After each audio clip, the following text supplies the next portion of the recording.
My name's Matt Lutton, and I'm the director for Love Me Tender. My name is Adam Gardnir. I'm the set and costume designer for Love Me Tender. That means I'm responsible for the spatial designs of the show and the character designs of the show. Love Me Tender is written by Tom Holloway. And actually, Tom and I were sort of paired actually to work on the play before it was even written. So this play came out of an earlier project which we did at Griffin Theatre Company in 2008, which was a production of Don't Say the Words. The premise was about a father, a soldier, returning from war to confront his wife and, in a sense, to ask for an assisted suicide from his wife. And that's in the Agamemnon myth, that is Agamemnon returning home from war, from Troy, to be killed by his wife Clytemnestra. The reason Clytemnestra is seeking such revenge on her husband is because her husband sacrificed his daughter to leave for war, which is where this play takes its starting point from. The design of the set, it references a backyard. It references a suburban Australian quarter-acre block, freshly mown grass, a nice little boarded off backyard, fenced in property.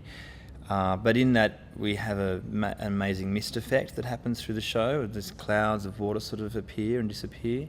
And there's a whole lot of water effects in the floor that part of the show as well. So it's quite at first it's quite a familiar space as the play is, and then as the play starts to get darker and as it develops its sort of multiple layers, so does the space. It's Australian because the voices that Tom writes for are the voices of ordinary people from the world, from Australia. I mean, it's interesting, I sort of always thought the piece was very universal in the sense that it could be performed in any country, but I think there are many things in it that are actually now very particular to Australia. The sort of culture of bushfires that go through the piece, I think is a very Australian thing. And the way the bushfire is used in the piece is as a sort of catastrophic environmental force that man can't compete with.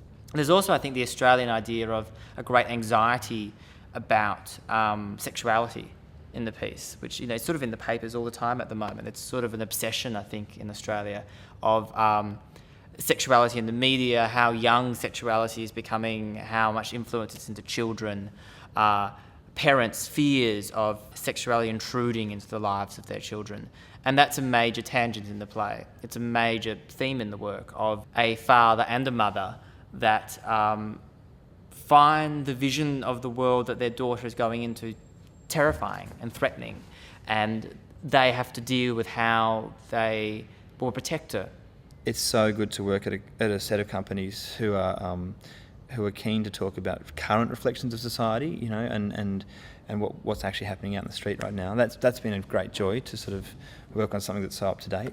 It's also been great to work with the calibre of actors we've had on this show too. By nature of it being in the Belvoir space, we've been able to attract interest of really great actors, and the performances they've given are just astounding. So it's a joy to watch this show in the tech rehearsals and in the theatre, because I sit there and forget about the design and just watch the actors. The way Tom lays out his plays is very unique. Well, it's unique for a lot of Australian writers, and he lays it out where there's no assigned character. So it's just a dash for each line.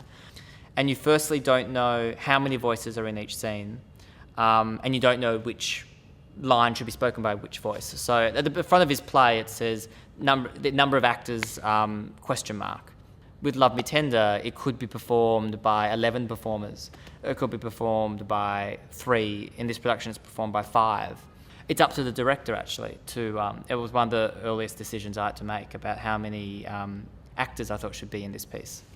There is a live animal on stage. The live animal is a lamb in the piece, which has a whole range of meanings and was deliberately chosen because it has a whole...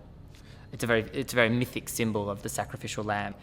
And I decided to bring a live lamb on stage because I felt like a live animal, one, it can't act, it doesn't act, it just is a lamb on stage. So it's spontaneous. It doesn't obey what you want it to do. It's free. It will do anything every night. So therefore it becomes a free radical. And for me, that's the presence of a child. It's like having an infant on stage. It could do anything at any moment. So I wanted it to be a sense of danger in the sense of something very real, something very alive is brought on. We're discussing killing and sacrificing a child, and here is something that is equally sort of alive to us.